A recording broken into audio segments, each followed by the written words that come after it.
dib amalan mar baad aad garanayso cadowgaaga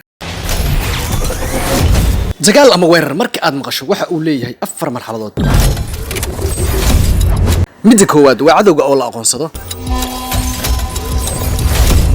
marka labaad waa inaad ogaataa xuduudda iyo difaaca cadowga aad wajahayso gaadmo iyo cadowga oo la qiyaano iyo u diyaar garow dagaal oo aan cabsi lahayn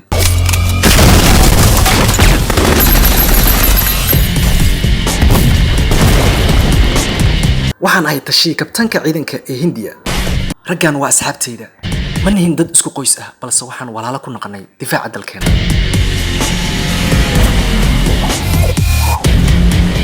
أنا صوبت أن أقرب إن أدونا بتشر لما نيجي نلاش هذا لو حكتي دور مستر ما تبوكس كان أيكو جرت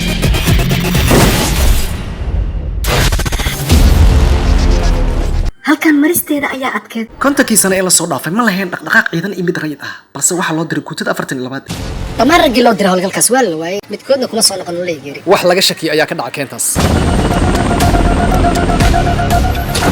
دولة waxay mashquul ku noqotay baaritaan nooc walba waliba ayadoo la adeegsanayo qalab kasta wax lagu eego war koofi xataa dhulka matal si amal dadkan libax ma cunayga warkan qarsoodi ha noqdo ina keen waxaan intuu si xog muhiim ah waa wareey dabkan ayga qof walbo inaga mid ah waa inuu u dagaalamaa ilaalinta hantida qaranka waa in gacanta lagu soo dhigaa ninkaas waa qayn wadan qiyaan ciidis iyo dadkaas adiga ayaa caawin jiray saaxiib markasta tiimkeena أخسي وين الجواب دقيقة بحنا عدو صاحب إيش شيء من ملهن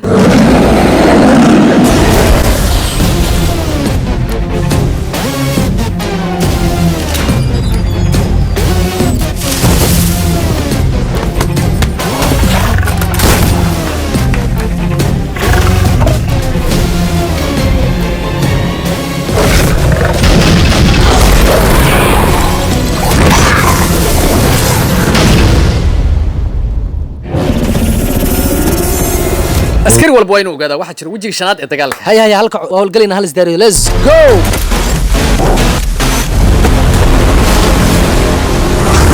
si aad u hesho xog walba oo qusayso aflaanta cusub iyo hordhacooda fadlan rukuma channelkeena subscribe to our channel inoo muujiye in aad nala joogtaan sababtoo ah marka aan kaligii ahay wax aan u heshanay waa adinka waad ku mahadsantahay laagtaada